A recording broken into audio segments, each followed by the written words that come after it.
Okay, hey everybody, this is Laura with Jot and Tittle Typewriters. Welcome today to this version of a typewriter tutorial. I have no idea what episode number this is, but we have a 1953 olive green, gorgeous Olympia SM3 for you today. Look at this. These are wonderful machines. Very first time I got into typewriters, I visited a guy in Colorado, northern Colorado, who was trying to fix a typewriter I got off of Facebook Marketplace, and he was showing me around, and he told me to get an Olympia. I had no idea what that meant, what he was talking about. I just nodded and pretended like I did. But since then, we have sold numerous Olympia typewriters, and they are truly beautiful machines. Okay, this is the tutorial. If you want to see the typing demo, there is a link in the description below, or at the end of this video will a video suggestion will pop up. Just click on that and you can see it from there. Okay, let's start from the back. This is the original color, by the way. All right, I don't know if you're gonna be able to see it. I might be too close to the camera. Okay, there's your tabs. Your tabulator is going to be in the back, and it's simply a press and drag kind of a thing. So you have 6 different tab options in the back there for you. Okay. And then here are your margin sets. You just squeeze and drag. Very nice. There's a little button on the left, right side. If you press that, voila! Can you see that? Let me see. There you go. It's your paper holder. Okay. And you just snap it back down. This is going to be your paper release. We'll show that in a second. Carriage release is right here, but my carriage isn't going to go anywhere because I have it locked. And so right here on the left side, it's kind of hard to see down, and there's a little lever, and you just press that down. There you go. That releases the carriage, and the carriages on your Olympia machines, they just glide. It's like an ice skating rink. It's so nice, or like butter. Okay. Carriage release is also on this side as well. Is it? Oh, maybe not. I thought it was. It's not. What's on this side is your line selector. So there's 3 lines, 2 lines, 1 line, because this is your return handle. So this advances 1, 2, 3. Okay.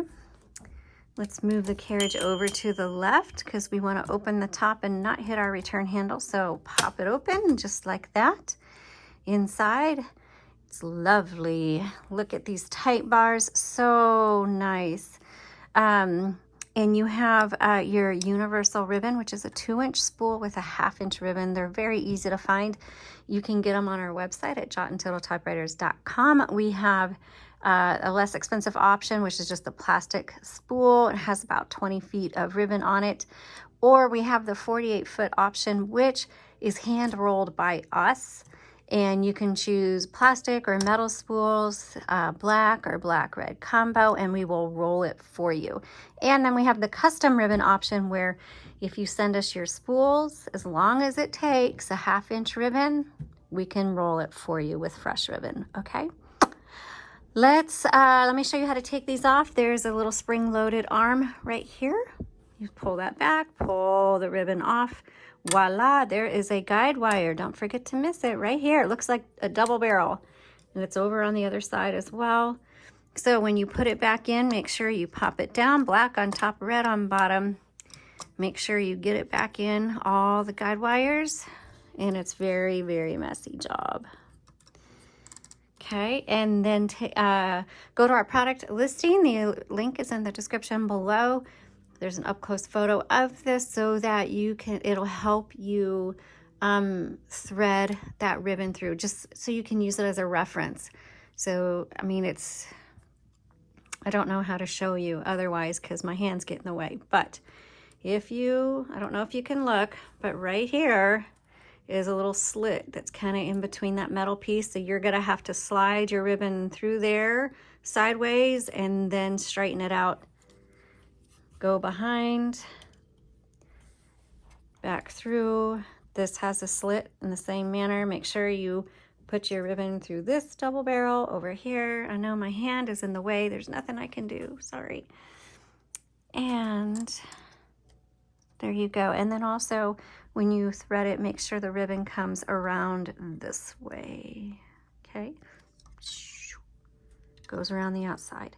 There's this arm on this side as well. All right, I hope that helps you. Most of the time you're just gonna have to figure it out, but hopefully having a photo will help you get it threaded right.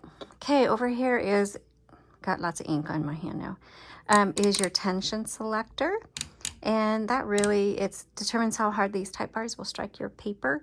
My husband has a very heavy hand. He's like, bam, bam, bam. I'm very light fingered, so we would have a different setting for each of us. So you just kind of have to test out and find which setting works best for you. Okay, let's pop that down. And I'm going to show you how to load a piece of paper. So you just set your paper right past this plastic piece, and then back here is metal. So there's a plastic metal. It's going to go in between. You just set it there, turn the handle, pull it right through. Very nice. I got mine nice and even, but if it wasn't, that's where this paper release comes in handy, because then you can move your paper up, down, back and forth, get it where you want it. Okay. Like I said, there is your bell. The bell tells you you're at the end of your margins, the end of your line, I guess you could say, and then hit the return handle to go to the next line and at the beginning. But when you get to that margin, let's say you're in the middle of a word and you really want to finish it, but your typewriter has stopped, because that's what will happen. As soon as you get to that margin, the typewriter is going to stop. Here's margin release right here, MR. You just touch that. You go past it and finish your word and then go on to the next line. Here's your tab button. And then this arrow, I know it looks counterintuitive, but this is the backspace. Backspace does not erase, but you can just type over your mistakes and then keep going. So typewriting is a very imperfect craft, and I love it because it makes you embrace your mistakes. Now you can probably find correction liquid in different places, and you can use an eraser on a pencil, but just a word of warning, if you're going to use an eraser, please move the carriage off to the side if you can, or roll it up and do it up here and sweep off that way so that the little shavings don't get inside of there.